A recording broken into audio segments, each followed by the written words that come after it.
on? I am. I think we're just waiting for a few more people to come up from downstairs, so we'll just give it a minute.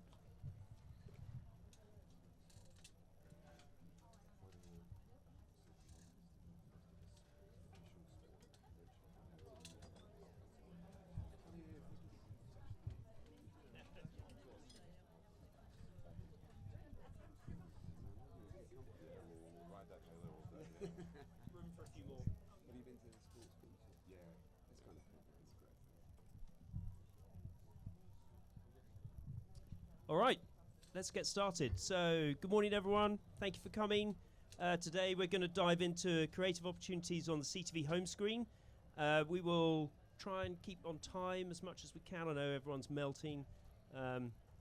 Location, apparently.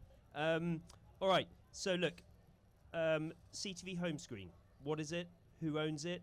How do we optimize it? It is obviously the operating systems who dominate that space today. And I'm really pleased to bring on some top names in our industry, all who have great opportunity and great product. So if you go down the line, please, Jérôme, start and introduce yourself. Yeah, thank you very much for having me on this panel. I'm Jérôme Firon from Bouygues Telecom, and I'm head of AdTech. So we're the number 2 telco in France, and we're serving a 5 million set-top box on the French market. With a home screen? With an home screen. Excellent. Yeah, thanks for having me. My name's Joe Evea. I work with Titan OS. We're a European first independent TV operating system, and we're now in over 15 million TVs across Europe. Hello, Tony Marlow. I'm the Chief Marketing Officer at Genius Sports. So I'm within my first 30 days. Previously, I was in the CTV space, spent my whole career in ad tech. Hopefully, we can have a hot conversation metaphorically and literally today. Brilliant. Thanks, everyone. And just to round off, my name's James, and I work at Equativ and cover off our sort of product marketing and go-to-market around CTV and addressability. So look, CTV home screen. You can walk up and down the Croisette, and actually it's a really hot topic, and it's really had a moment, hasn't it? Like the CTV home screen is really having its moment in 2026. But if I look at revenue forecasts, and I looked at one before from eMarketer, sort of called out global CTV revenues will be $81 billion by 2030. But we never talk about home screen as a segment. Is it going to be its own segment, or is it just going to get bundled up into everything else CTV? Go on, Tony, I'll start with you at the end, and we'll work back. I think home screen is absolutely unique. It's almost like back in the day where your MSNs, your Yahoos of the world were your portal to your internet experience. No matter what you're watching, if you're watching something on linear or you're about to watch something on Netflix or a fast service, you go through the home screen of your television. And it's a captive audience. It's an audience that's open to suggestion. We know most people, aside from sports, when they're tuning into their TV, they don't even know what they're going to watch. It's like, tell me what I should watch, make a recommendation. And it becomes an opportunity where an advertiser can really connect. So in the context of your question, is it just CTV? Sort of, but it's its own thing, definitely. And I think it has its own value. Disagree? Agree? Yeah, so I'm going to agree. I know we like a bit of fighting on the panels, but I'm going to have Always. to agree there. My background's cinema, actually, and I think it's very similar to the gold spot on the cinema screen. The last advert that's shown before the content begins, and it's when the audience are all sat down, they're leaning forward, they're ready to be entertained. It's exactly the same principle as the home screen. When you turn on your TV, if you're going to watch the football or a drama on Netflix, you can now be targeted with an advert that is exactly primed for you, just as you're about to go into the content. And I think it's a huge opportunity that the agencies are starting to understand. So for me, it's not separate yet, but if you're talking 2030, I think it definitely will be. I will be on pair with what has just been said, because we haven't built a new advertisement real estate. Actually, we were standing on it, and we just discovered that it was a wonderful experience for the end user, because it's a time of discovery, it's a time of recommendation, and there is no competition. So you're the main publisher with a lot of attention, full screen. So yes, it's like a brand new world, and it's very exciting to be a part of it, actually. Okay, so we all agree. It is a new opportunity, sits within CTV.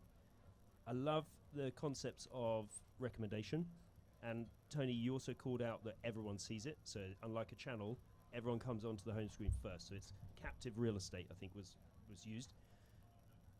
You have a lot of audience data, so why don't we start with you? So how do you personalize it? How do you make it creative? Because it feels as though if you have a captive real estate space, the creative opportunities for that are huge. Yep, absolutely. So we have a lot of signals. First, we have everything in the CRM, so we know who's part of the household. We also know what are their favorite programs on the linear TV. We also know their habits in terms of streaming apps, for instance. And therefore, we can target some very specific demographics. So even if you're a very small company and that you want to target 2% of our base, it's totally possible. And in terms of creative, I like to think of it as it can be the most beautiful canvas of the home, or it can be the worst pop-up, delivered at the wrong time in the household, Yep. So you have to be very creative, very slick, very premium. It's complicated because at the same time you're on the upper funnel, very brand, very luxury stuff, but still you have some action delivered, you can launch an app, make someone subscribe and stuff. So you have to be very picky about your creative, but I like the idea of being premium. I like the idea of being scarce. Scarcity is a great way to value both the user and the CPM actually. So I also do some capping, and I hope in the future to have a household capping and ad journey, so I can cap the whole family. But yeah, creative is key in the home screen. So if I build on that, Joe, I'm going to come to you because you have home screen real estate in your portfolio. So there's a blend there that Jérôme talked about around creative opportunity, creative canvas, but also campaign execution. So that sounds like you're going to stick with the high-end sort of creative execution. I think of, to be honest, sort of Christmas and holidays and the Cartier ad and the leopard going across the rooftops and high-end creative execution. Is that feasible? Do we have to scale a bit beyond that? Do you see it the same way?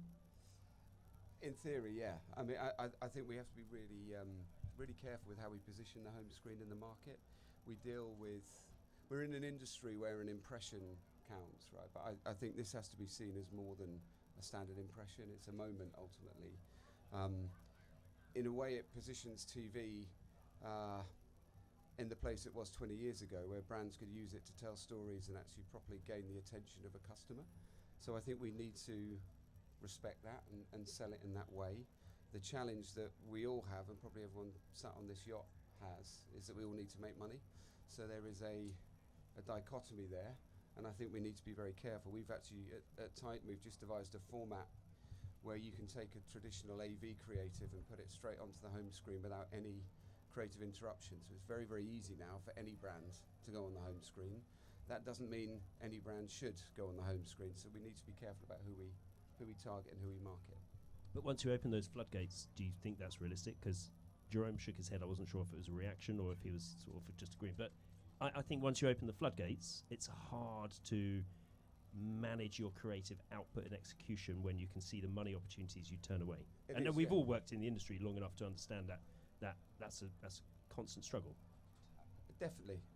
It's a new format, right? And I think we're spending a lot of time having direct conversations with brands and with agencies. We're trying to throttle the amount of brands that can use the home screen. We are trying to add that scarcity.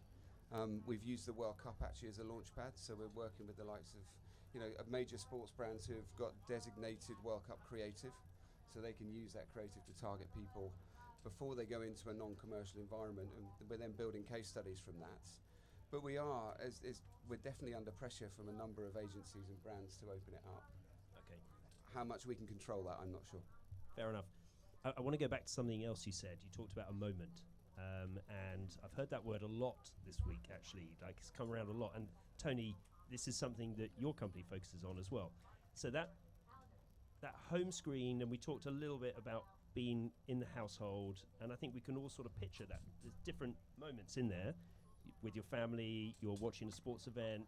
How do we bring all of those two things together? How do we take moments? How do we take home screens? I think you see that as a big opportunity, right? Absolutely, and I might blend your last two questions together because feel free.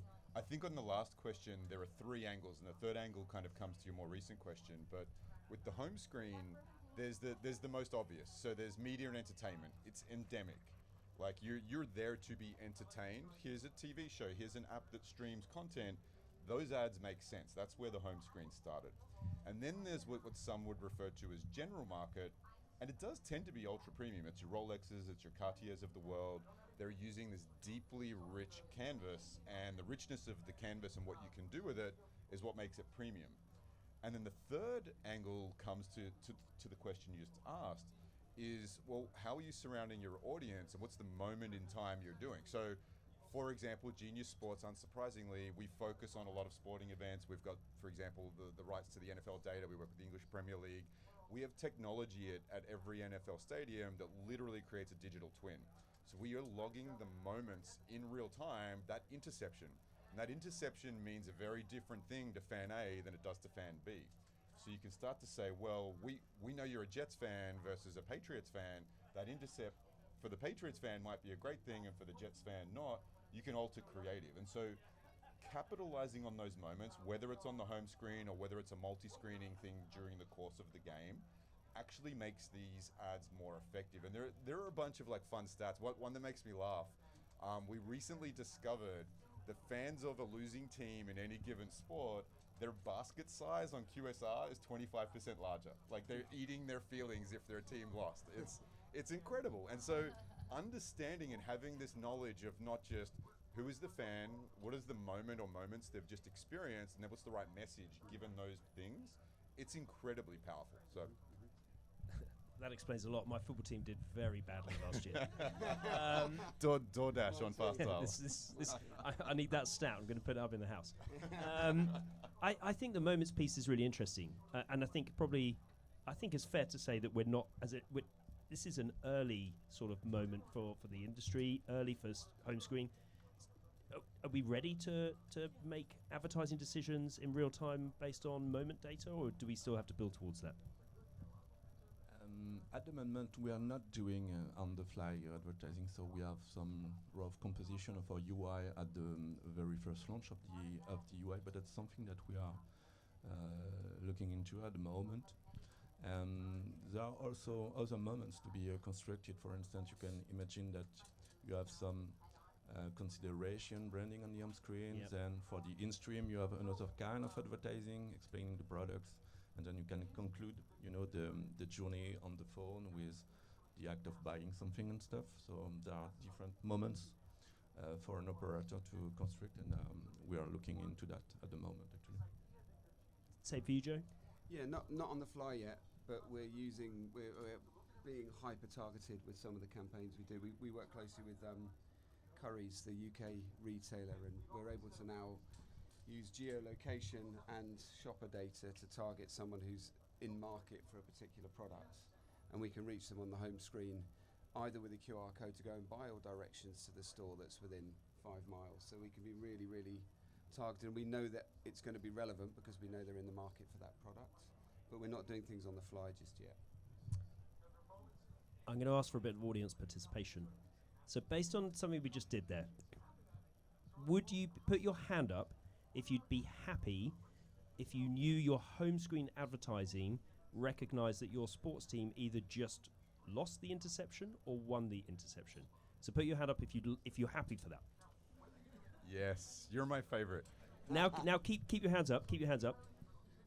What if you know that the next ad is then similar to Joe's option, where there is a call to action based on also what they know?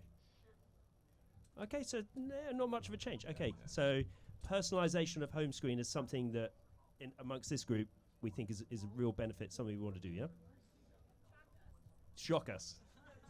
Track us. They want to be tracked. Remove D&D. Let's go. Good.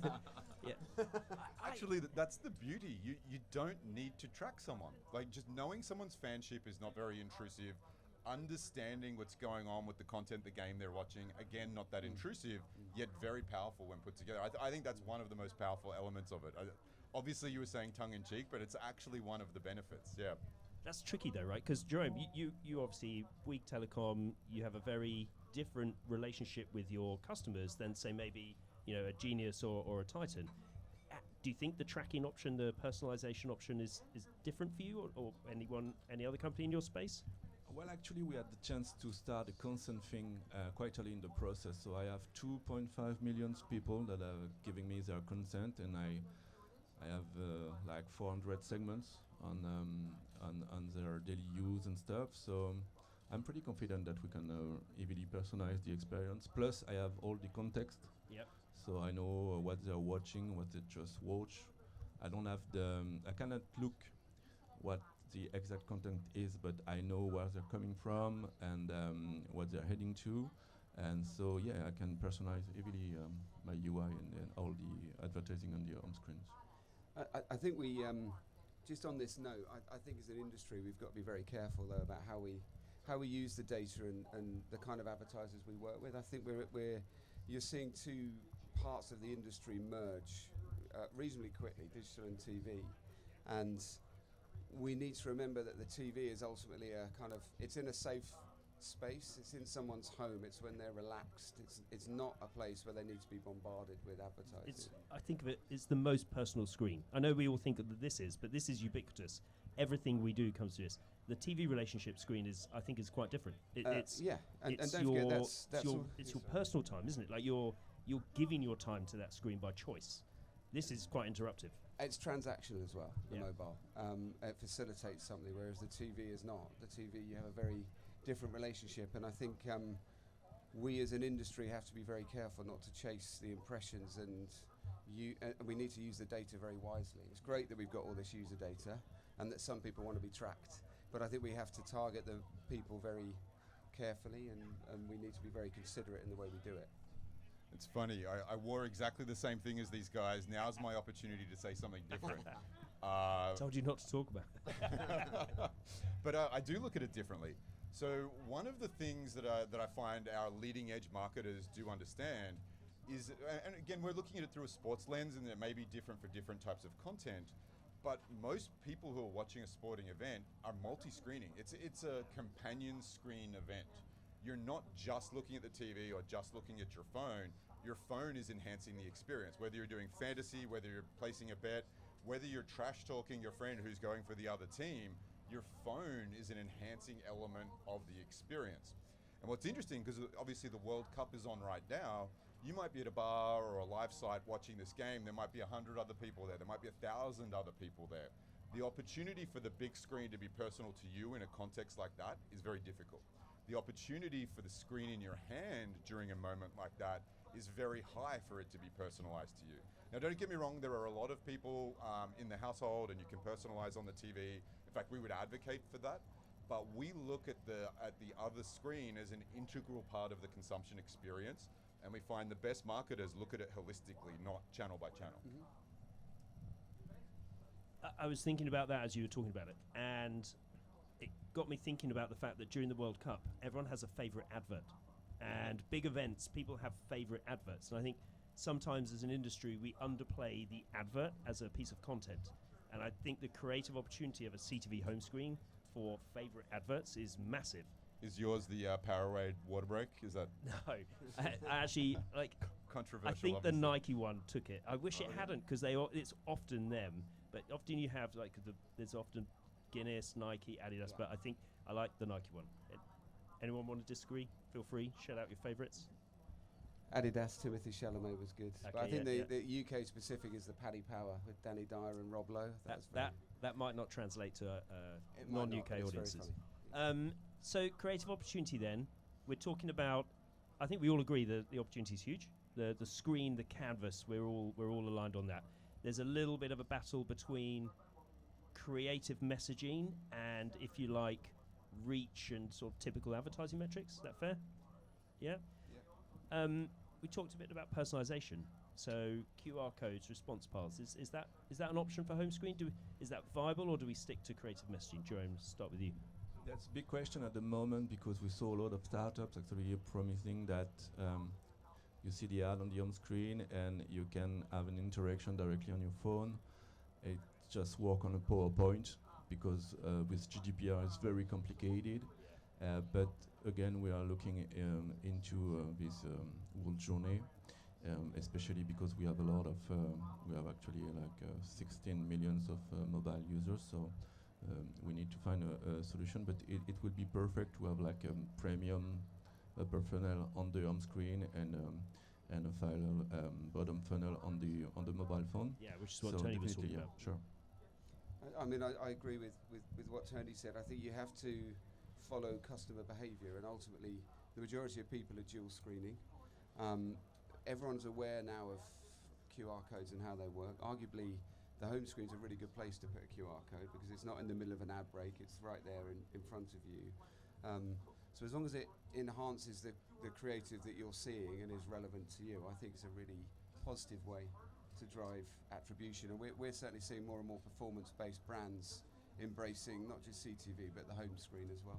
Really? So beyond just the creative messaging, actual performance and output metrics from that home screen. Absolutely. Yeah.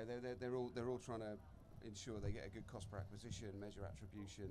It's a big opportunity because you get someone's attention, so you can stand out. And if the message is relevant and you can encourage them to act, it's probably better than some of the TV creatives they're running where they've already maxed out on the audience. So we used to say that Mercedes adverts were both for the buyer today and then for the child tomorrow. Is there still space for that? So if we're looking at results and outcomes, is there still space for that advertising to the child tomorrow with a sort of a dream product, or can we still do that on the home screen? Or are they all going to ask for outcomes? We're stuck if we don't. I mean, we're in real trouble if we don't. That's the power of TV, in my opinion. I totally think. I'll build on what you said. So I agree. We know that most people, most of the time, are companion screening, regardless of the content they're watching. So it's north of 95% of people are multitasking. But what's interesting is, what are they doing on that other screen? For general content, it's social, it's messaging, and it's shopping. So when you talk about a QR code, people are already shopping. They're seeing brands that they may or may not be interested in. They might be in market to buy something. So for the right product with the right call to action, sure, I'll snap the QR code, I'll go through the journey, I may make a purchase. I think it's logical. And it's interesting because I think as an industry, because QR codes have existed for a long time, this is not new technology. Sort of with the pandemic, there was new usage of the old technology, but I think it's one of the sort of a low-tech yet very effective way to drive people through the funnel who are already in a shopping mindset. All right. We kind of come to a natural break, and I'm getting hints from marketing that we're running out of time. Plus, we're all melting. Before we go to the last question, is there anything from the audience, anything anyone wants to ask? Anyone want to share their favorite ad? Anyone want to talk about the home screen? No? All right. So to finish, we're back here next year. What would you most look forward to or most want to have done on the home screen between now and then? We were discussing this just before the panel, but I think that if the home screens wants to win, we need to unify our forces and have some common formats on LG, on the set-top box, on Samsung, on everywhere. It needs to be standardized. So I hope that this year there will be some kind of global effort this way. Yeah, I think the IAB is looking at stamp this out for review, right? So hopefully we get there. Joe? I'm going to use the example I gave at the start, which is the cinema gold spot. I'd like to get here next year and be talking about 3 or 4 examples of major European or international brands using the home screen because of the format and telling a story and proving that it's worked. I think this is already starting to happen, but I think in 12 months it will be much, much more prevalent. I think home screen will become an indispensable part of any sports buy. So whether you have the budget to run a Super Bowl ad or not, you can be on the home screen on Super Bowl day.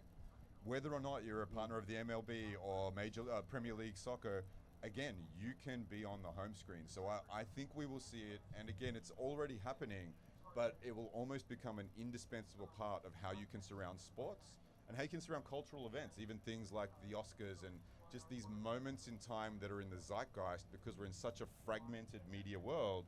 There are now fewer moments that we're all watching in real time and live, and it's sports and a couple of the awards shows. In fact, in the US, Sportico put out some data. I think they were leading on Nielsen data. It was something like, please don't quote me, it's not exact, something like 95 of the top 100 rated shows last year were football, like NFL and college football.